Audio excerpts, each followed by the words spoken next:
Hey, Hey. everybody, welcome back to the Tour Operator Growth Podcast. Today is a special episode as we're still in the dreaming phase of the customer journey, and we are with one of our amazing clients themselves. Now, we talked about SEO, we talked about paid ads, social media, even resellers, and today we're exploring the powerful way tour operators can get in front of more people, and that is through OTAs. So we've known Expedition Kanab for quite a while now. They are a Resmark web client, but that's not what we're talking about today. Today, we're specifically focusing on the success that Expedition has had, whether with OTAs, other marketing outlets. So today, we're so excited to be with you, Rhees. Rhees, before we dive in, tell us a little bit about Expedition Kanab. Like, what do you guys do? What services do you guys provide? That sort of thing. And what got you into owning a tour business? Yeah. So, yeah, Expedition Kanab, we are located in Kanab, Utah, southern Utah. We're on the east side of Zion National Park. And we specialize in mainly like off-road UTV, guided UTV tours. We go to slot canyons, caves, sand dunes, arches, just stuff all over the east part of Zion. So, I'm from Kanab. I grew up here. And my family, I'm a seventh generation Kanab local. So, my family's been from here for a long time.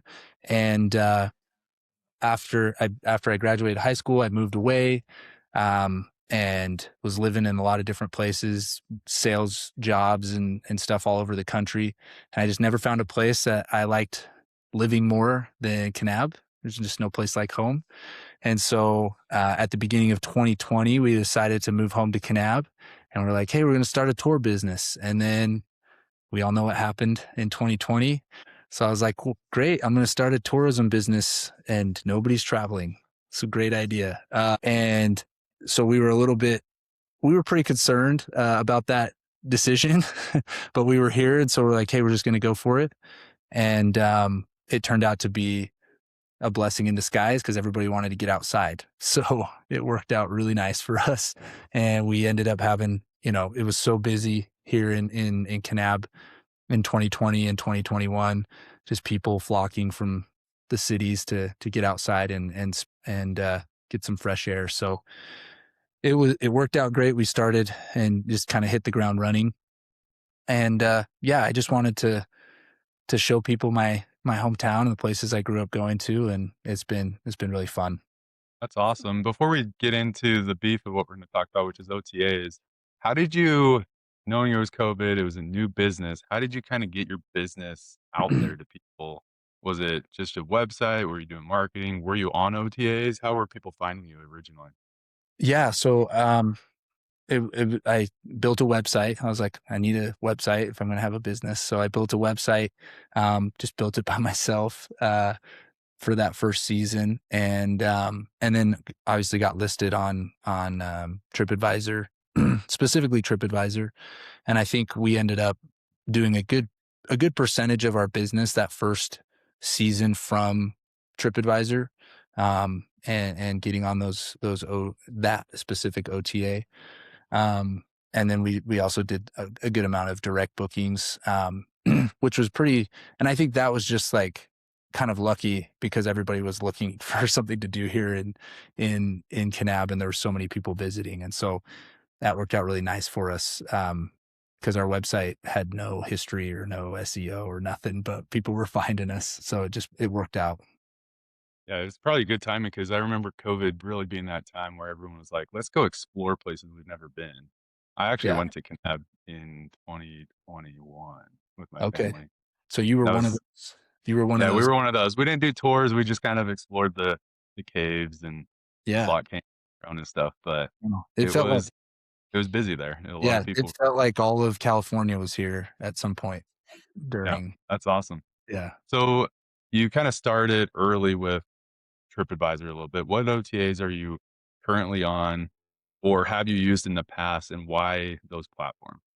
Yeah. So, TripAdvisor, Viator, obviously they're the same kind of this, the same deal there. So I've used them. And then, I got on Get Your Guide, and I realized that was especially for like the European market, like that was a big one to be on. Yeah. And I've found that out for specifically kind of the slower midsummer months. We kind of go spring break and like school gets out June and we're super busy. And then July and August hits kind of hotter here. But that's when the foreign travelers come to visit. And so being on Get Your Guide during those months is really helpful for us, keeps us busy, keeps our guides working.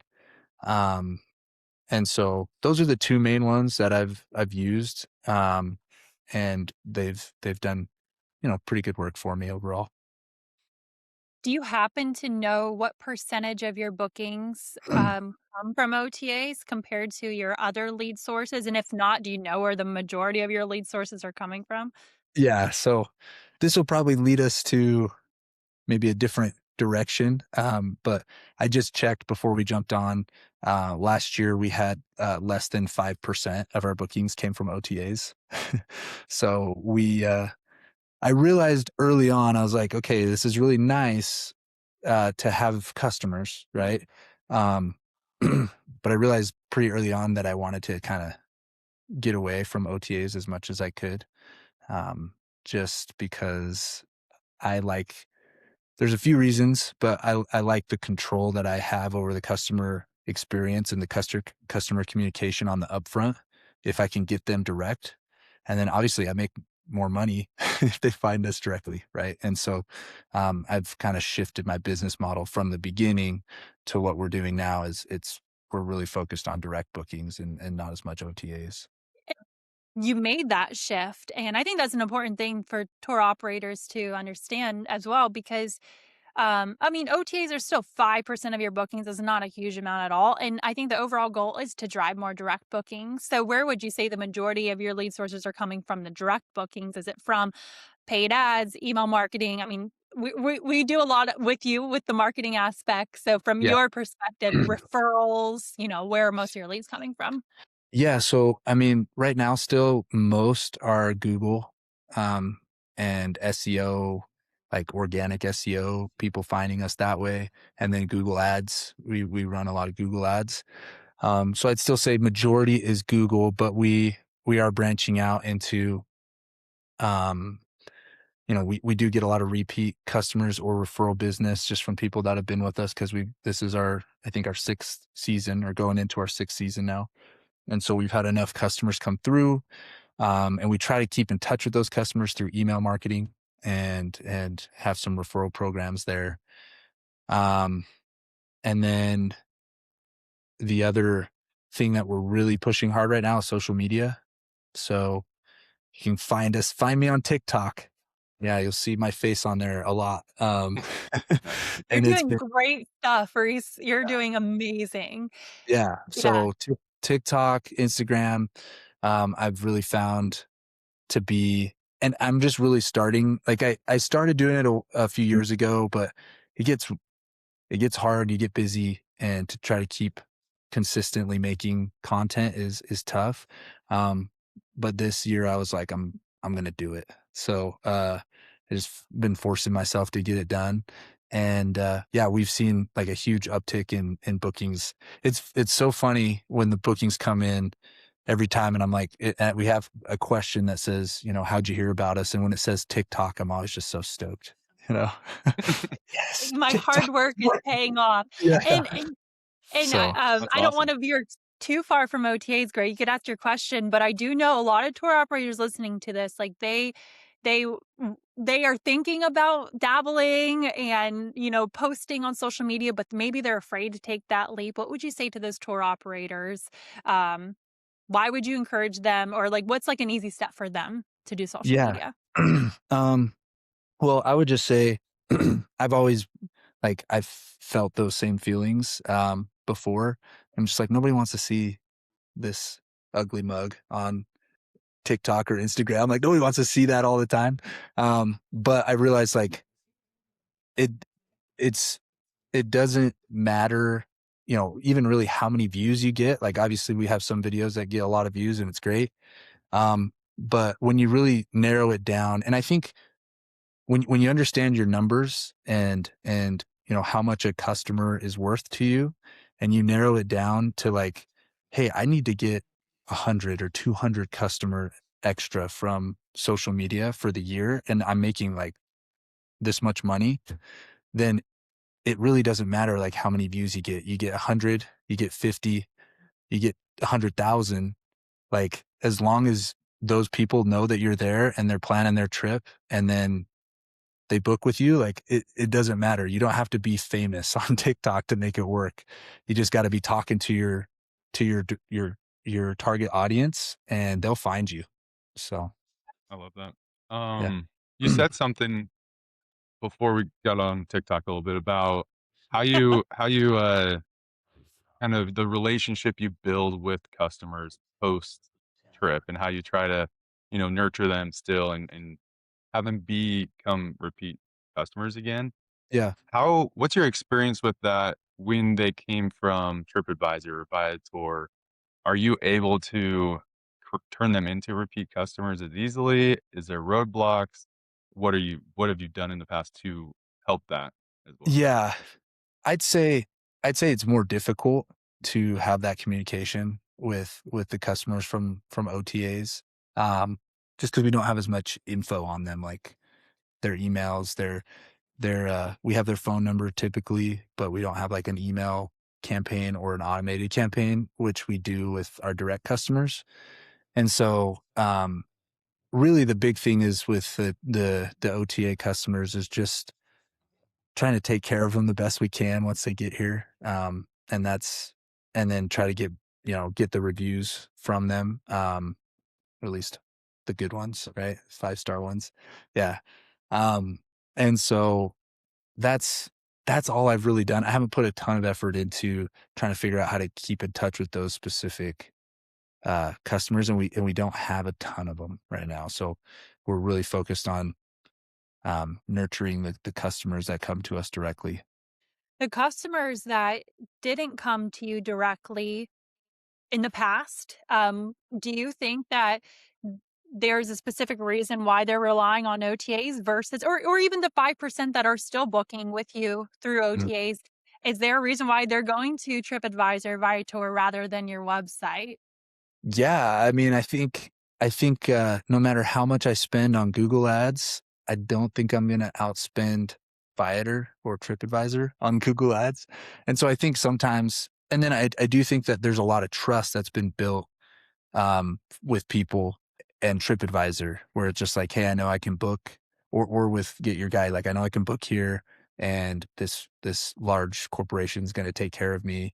They have their systems, and I can cancel easier.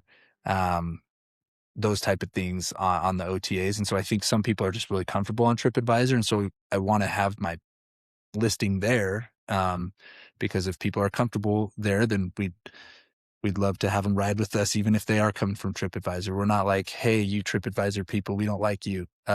We like them too, so we'll take them. But anyway, Yeah, I OTAs are a great way to, like, you're listed there, right? And when I've searched, let's say I was going to Kanab, I'm gonna type in Kanab. It's a great place as a user to see, like, here's a ton of different things to do in Kanab. yeah, Whereas if I just land on your website, maybe I'm in that dreaming phase early on where I don't know if I wanna go hike a slot canyon, if I wanna go ATV riding, or if I wanna do something completely different. And so now OTAs allow for at least the user to see, like, here's everything that you could imagine yeah, doing in that location. Now figure out which one you wanna do, yeah, which makes it a little bit harder than if I land on your website. I might not be able to see everything that is possible in Kanab, but I can see everything that you're doing in Kanab. And now yeah. if you build that trust, I'm more likely to be like, "Oh, yeah, I really like that, really like this." And before we move on to another question, we actually featured your lead magnet in our recent webinar, the one Oh, that's like 7 days, I think it was, of ooh, like a itinerary. itinerary 5 day, for 5 Kanab. day. Is it Yeah, 5 days? yeah, I 5 wanna days. stay for 7 days, there's plenty to do. But I have 5 a days, Yeah, I have a 7 too. So are you getting good traction on that lead magnet and, like, good, number of bookings coming from it as well? Yeah. Yeah. It's awesome. And that's where we do a lot of our nurturing. So we have an email campaign, once people request the lead magnet, now we've got a nurture campaign set up, and we can see the people that end up booking and like where along the sequence they end up booking and everything. And so um, that's been super helpful, and it's also been really helpful um, with social media. Like, hey, if you have questions and need help planning your trip, like you can grab our free 5-day itinerary on our website, and boom, they're over at our website, and now they're in our uh, nurture sequence. So yeah, the It, itinerary is great. it's such a great way of how all of this is coming together and helping each other out. Um, OTAs are a little bit out in left field for you, and that's fine, but you are relying a lot on your SEO strategy. You're relying a lot on having a website built for conversion. You're relying on, converting the people that are coming to your website and nurturing them. And it all works together because you also have social media running in the background, which is super powerful. Not one is stronger than the other. I would say like most of your marketing is the bulk of that, and just such a small percentage of it is OTAs. And maybe for another tour operator, OTAs might be a larger percentage. Would you Yeah. ever, so because it's only 5%, would you ever just say, you know what, no, we're just gonna remove it from TripAdvisor, Viator, Get Your Guide, or why do you still keep it on? I think I keep it on because I want to be seen, right? And I there's a lot of people that I talk to over the phone or that book directly on our website that say they found us on TripAdvisor. So it's like, might as well. And then they're like, well, and there's some savvy travelers where they're like, well, I'd rather just book direct. Like, this looks really cool. Now I'm going to go over and find this, this company and their website and just book directly with them. And I think most people, once they've decided they want to do it, they're like, they don't really care where the money goes, or they actually want the money to go more to you and not the big corporation. So um, I think that's probably the main reason I stay listed on TripAdvisor, and then on Get Your Guide, I stay listed because it helps keep our summers busy, right? With the foreign travelers. And so that's really helpful to us in the slower hot months. Yeah, we've talked a lot about omnipresent marketing and, being everywhere. And Yeah. this is a great example of doing that, right? Like maybe OTAs for some business, they're doing 65% of their sales through there. But Yeah. for them, it's still important to do social. It's still important to do the lead magnets. For you, you're getting more from direct booking, social, the lead magnet.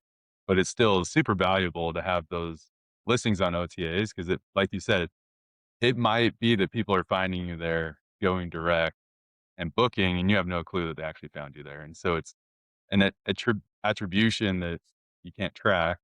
I do that Right. all the time. Like when me and my wife travel, she's 100% on TripAdvisor by a tour, like seeing what she wants to do. Me being in the business, I'm like, I'm not going to look at those at all. I want the money to go to the business. I might Yeah. even call them to order just to, help their sales potentially. Yeah. But just the tricks of the trade, I guess. But yeah, you're getting in to people's, you know, browsers, and that's what's most important. However you're doing that, you're doing Google Yeah. Ads as well, Yeah. I think and just that's how you get, keep things rolling. yeah. Yeah. Like I've never actually considered removing myself from the OTAs just because of it's like I just want to be everywhere as much as I can be, It's and a people place to be. yeah, however they're comfortable finding me, as long as they find me, I'm good with it.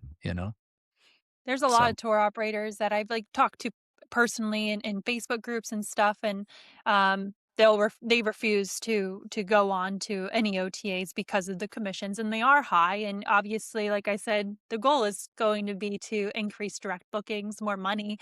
Um, you know, at the end of the day, but like you're saying, it's still a place to be. And I don't book through TripAdvisor or anything, but like you, like your wife, Greg, what I do, but what I usually do is go and look at their reviews on TripAdvisor, or I look to mm, see because a lot of times tour operators have more reviews on TripAdvisor than Google Business Profile.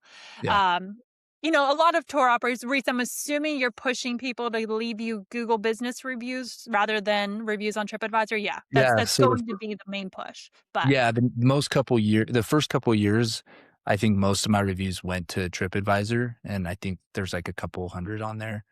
yeah, But I definitely was like, well, I want to go more direct, and so I shifted and started asking for reviews on yeah. Google, and that's taken off. Um, so yeah, that's where it's landed. We've got that question a few times too. It's where should I focus my reviews on? You know, and I always will say Google Business, you know, so that you can get those direct. But TripAdvisor, if you have an account, is still important too as a secondary. But like I said, there's still a place people can find you and leave those reviews, or you could read those reviews as a consumer, which is what I like to do. No, totally. I think for me, the one of the best parts about maybe kind of shifting from OTAs, and I know everybody wants to do it, and sometimes it's like easier said than done.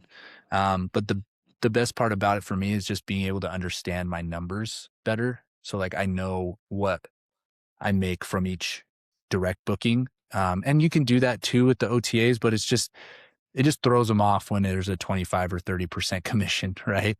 And so once I understand my direct booking numbers, I know how much I can spend on marketing and advertising to get more direct bookings. And if a huge chunk of it's coming from OTAs, um, it just kind of throws the numbers off. So that's been that's been one of the biggest like unlocks for me moving away from the OTAs is just understanding my numbers a lot better.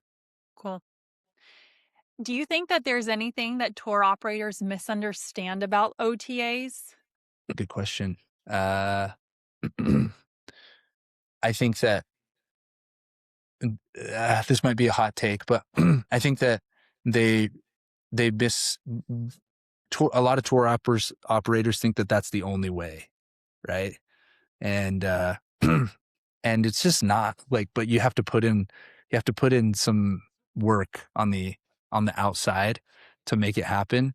But your business will be a lot healthier if you do. Now I'm not saying that you don't, like, if you're 100% OTA and you're running a good business, like great, that's awesome, but if you're kind of struggling, and you're getting most of your business from OTAs, it might be time to look at like, okay, what do I really need to know and what do I need to learn, marketing skills wise, in order to like diminish that, right? Yeah. You're a great example of a very successful tour operator that doesn't rely on one thing. And it's almost surprising that, and I'm sure people maybe listening to this episode, they do have a great OTA strategy, but they don't have a good direct booking strategy, and vice versa. They might only rely on direct bookings and not have anything to do with OTAs. And you're a great example of having that balance and understanding the value of all these different channels, including social media and email marketing and being listed in TripAdvisor and having a website, SEO, that sort of thing. So, Yeah, I think where OTAs are, like, extremely useful is when you're not easily found on Google. You can't, or you're not doing social media, whatever it is, like, you're not getting those direct bookings. OTAs are a great place to essentially be found while you're building that up as well. You Yeah, have you to, you basically have to start there, right? yeah, you have to, like, it's really tough. Like, I think like I said, I got lucky, or blessed, whatever you want to say. I was blessed and lucky to start my website and start my business at a time where there was like a surplus of people coming to where I was running my business, right? And even then, I was still relying on a large percentage of my business from the OTAs. So like you kind of have to start there just like to get some traction, get some reviews, like get people on your tour so that they know it's awesome, right? And really like they're going to market it for you. Obviously for a cost, but like it gets you started, get your foot in the door, and then you can kind of build out your direct marketing strategy from there if you want, right? And Yeah. it's kind of up to you and your business strategy. And for me, it was like I need to kind of take more control of this myself and find ways to get people direct. But the OTAs, you got to start. I think if you're a brand new company or you're just getting started, you got to start on the OTAs. That's the easiest way to get going. Yeah, I like Like how it. you said that they'll do the marketing for you, right? So it's Yeah. basically a marketing expense. You're spending that 20 to 30% on marketing. And Yeah. so if you're not in a position to do your own marketing or hire someone to do your marketing, or maybe you're just not great at it, it's not a skill you have, then this is going to be a great way to set up your products, have someone go and do all the legwork and get sales while you're trying to figure out the other stuff as well. Yep. So one last question I have is what's like one piece of advice you'd give to tour operators who rely heavily on OTAs or maybe just rely on OTAs at all? Don't be afraid to try to get more direct bookings. And a lot of it is just comes from you need to be willing to learn, right? And most tour operators and business owners in general, it's like you know how to deliver your product, but you don't know how to market, right? And I spent a lot of time studying, learning, trying to learn as much as I could to market and sell my stuff direct. And once I started learning this stuff, I'm like, oh, this is totally possible. Like, I can do it. So um, don't be afraid to branch out there and learn some new stuff. I love that, and I'm actually gonna piggyback off of Greg's question because, I think you do so well with everything and having the omnipresent strategy, and, even successful tour operators, they sometimes understand that there's still an opportunity on social media. There's still an opportunity because they don't have a lead magnet. Where would you say maybe they're on the cusp of, trying to do better with their direct marketing, um, but they don't have a lead magnet? And I don't know why. Maybe they don't have a CRM in place or something. But Yeah. what would you say to somebody that's like, I want more direct bookings, and I have a decent website, I have some SEO going on, but I don't have those other things. What would you say Yeah. to them? Where to start? Yeah, I think I think designing a lead magnet is where I'd start. Like what that's that's where you start and you can go from there. But you got a lot of people when you really look at the data on your website and how many people like land on it, usually it's quite a few people and you're not getting as many bookings as people landing on your website. And so um, that you're losing people. And there's a lot of times there's no reason for you to lose those people. They just weren't ready to book in that moment, but they're surfing around trying to find what they want to do. And so once they land on your website, like keep a hold of them, stay in front of them. So yeah.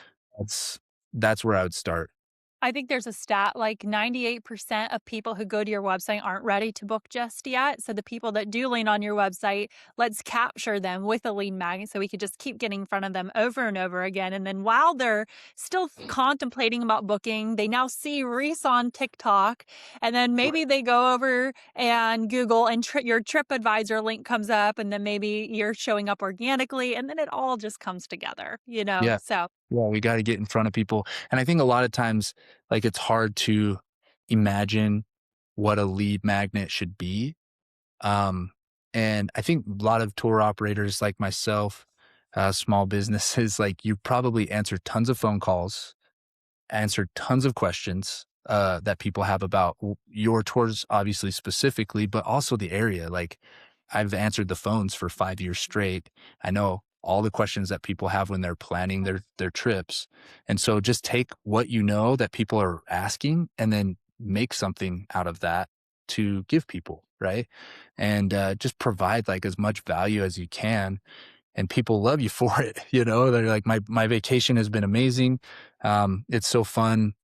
People, showing up and they're like, hey, we've pretty much just followed your itinerary to the T, and it's been like the best trip we've ever had. And so it's really fun to just like help people have a great time when they're on vacation outside of the tours that you are providing, right? And so just find it's not as hard to make a lead magnet as it might feel, because you know what people need.